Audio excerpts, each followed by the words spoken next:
কথা বলতে পারতাম, আপনারাও হয়তো জোরে জোরে হাততালি দিতেন, কিন্তু তাতে কি আপনাদের কোনো লাভ হতো?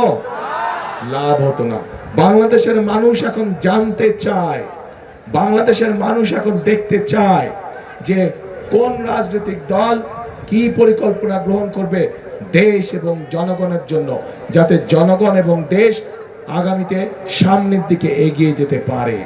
আমরা আপনাদের সামনে পরিকল্পনা দিয়েছি প্রিয় ভাই বোনেরা, বিএনপি আপনাদের সামনে পরিকল্পনা দিয়েছে এবং এই মুহূর্তে বিএনপি একমাত্র রাজনৈতিক দল যেই দলের অভিজ্ঞতা আছে কিভাবে দেশকে সুন্দরভাবে সামনের দিকে পরিচালিত করতে হয়।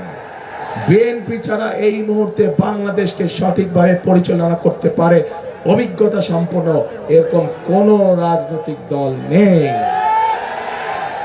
কাজেই প্রিয় ভাই বোনেরা, মানুষ তার উপরেই ভরসা করে যার অভিজ্ঞতা আছে, মানুষ তার উপরে ভরসা করে যার উপরে ভরসা করা যেতে পারে, মানুষ তার উপরেই ভরসা করে যে মানুষকে বিপদের সময় ফেলে রেখে চলে যায়নি।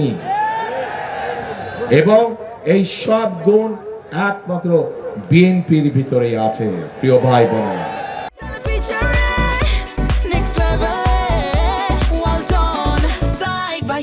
Free